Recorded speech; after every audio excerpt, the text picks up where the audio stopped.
Hi everyone, once again welcome back to my YouTube channel. I am Bhavna Bist and I welcome you all on my YouTube channel. तो आज की इस video में हम discuss करने वाले हैं सब्जेक्ट्स इन बीए ऑनर्स।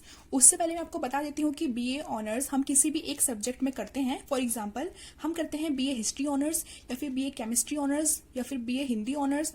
आप किसी भी सब्जेक्ट में ऑनर्स का कोर्स परस्यू कर सकते हैं दिल्ली यूनिवर्सिटी से। ओके, सो आपको बताती हूँ कि ये जो आपका कोर्स है ये होता है 3 साल का, यानी कि इस कोर्स को आपको ये कोर्स आपको 3 साल पढ़ना पड़ता है, उसके बाद ही आपको उसकी डिग्री मिलती है। ओके, सो आज हम सिर्फ बात करने वाले हैं कि इस कोर्स में आपको क्या क्या सब्जेक्ट पढ़ने होते हैं।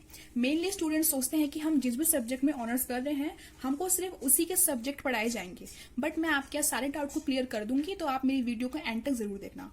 तो देखो, यहाँ पे मैंने एग्जाम्पल लिया है पोल साइंस ऑनर्स का। ठीक है, आप कोई भी एग्जाम्पल देख सकते हो, अगर आप हिस्ट्री ऑनर्स हो या फिर केमिस्ट्री ऑनर्स हो, कोई भी ऑनर्स का कोर्स अगर आप परस्यू कर रहे हो। बट यहाँ मैंने फॉर एन एग्जाम्पल एक वो लिया है कोर्स जिसका नाम है पोल साइंस ऑनर्स। ओके, सो देखो, अगर आप पोल साइंस ऑनर्स कर रहे हो तो पोल साइंस ऑनर्स के लिए आपके पास 2 सब्जेक्ट जो होंगे वो होंगे पेपर 1 एंड पेपर 2, यानी कि ये 2 जो आपके सब्जेक्ट होंगे ये होंगे आपके पोल साइंस से रिलेटेड। ओके, सो ये तो आपको समझ में आ गया होगा, बिकॉज ये आपका मेन सब्जेक्ट है। आप इसी में ऑनर्स कर रहे हो तो आपका यही होने वाले हैं 2 मेन सब्जेक्ट। अगर आप यहाँ पे हिस्ट्री ऑनर्स कर रहे होते तो आपके पेपर 1 एंड पेपर 2 होते हिस्ट्री सब्जेक्ट से रिलेटेड। तो 2 सब्जेक्ट आप पढ़ोगे उस चीज के जिसमें आप ऑनर्स कर रहे हो। ओके, फिर हम मूव करते हैं अपने सेकंड सब्जेक्ट की तरफ, वो है जेनरिक इलेक्टिव। ठीक है, इसमें देखो, आप किसी भी स्ट्रीम के स्टूडेंट हो, आप साइंस के हो, ह्यूमैनिटीज के हो, कॉमर्स के हो, आप किसी भी स्ट्रीम के स्टूडेंट हो, आप इनमें से कोई भी एक सब्जेक्ट को चूज कर सकते हो।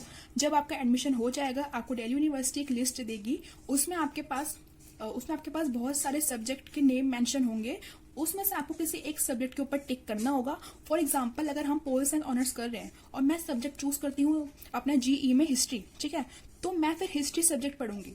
अगर वहीं पे किसी और स्टूडेंट ने चूज कर लिया केमिस्ट्री या फिर उसने चूज कर लिया फिलॉसफी, तो वो फिर इन सब्जेक्ट को पढ़ने वाला है।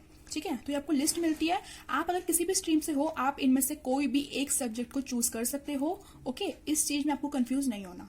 फिर हमारा जो थर्ड सब्जेक्ट होता है वो होता है AECC, जिसकी full form ability enhancement compulsory course. ठीक है, तो इस कोर्स में आपको 2 सब्जेक्ट होते हैं, एक होता है EVS, एक होता है इंग्लिश कम्युनिकेशन। तो EVS की फुल फॉर्म होती है इन्वायरमेंटल स्टडीज या फिर इन्वायरमेंटल साइंस। ठीक है, इस सब्जेक्ट को बेसिकली स्टूडेंट्स ने 8th क्लास तक पढ़ा हुआ होता है, तो आपको पता होगा कि ये सब्जेक्ट थोड़ा बहुत सोशल साइंस से रिलेटेड होता है। और इंग्लिश आपको कम्युनिकेशन वाली होती है कि आपको बताते हैं कि आपको एक दूसरे के साथ कैसे कम्युनिकेट करना है। ओके, सो देखो, जैसे आपको पता ही होगा कि जो हमारा दिल्ली यूनिवर्सिटी होता है उसमें सेमेस्टर का सिस्टम होता है। ओके, तो हर ईयर में 2 सेमेस्टर होते हैं और एक सेमेस्टर होता है 6 मंथ्स का। ठीक है ना, तो आपके 3 साल के कोर्स में कितने सेमेस्टर हो गए? 6 सेमेस्टर हो गए आपके। ठीक है, सो अब ये जो आपका कोर्स है, कुछ कॉलेज में तो होता है कि आपको फर्स्ट सेमेस्टर में EVS पढ़ाया जाता है, या फिर कुछ कॉलेज में होता है कि फर्स्ट सेमेस्टर में उनको इंग्लिश पढ़ाया जाता है। तो ये आपके कॉलेज पर डिपेंड करता है कि वो आपको फर्स्ट सेमेस्टर में कौन सा सब्जेक्ट को पढ़ा रहे हैं। अगर फर्स्ट में आपका EVS है तो सेकंड में आपका इंग्लिश होने वाला है।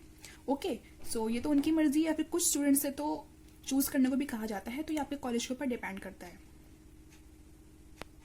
सो यहाँ पे हमने डिस्कस कर लिया कि आपको बीए ऑनर्स में कौन कौन से सब्जेक्ट को पढ़ना होता है। और मैं आपको शॉर्ट में फिर बता देती हूँ कि सब्जेक्ट आपके सिर्फ 4 ही होते हैं, इससे ज्यादा सब्जेक्ट आपके पास नहीं होते हैं। जो आपके 2 सब्जेक्ट होते हैं वो होते हैं जिस भी सब्जेक्ट में आप ऑनर्स का कोर्स परस्यू कर रहे हो। फिर उसके बाद आपको जो थर्ड सब्जेक्ट होता है वो होता है जीई का।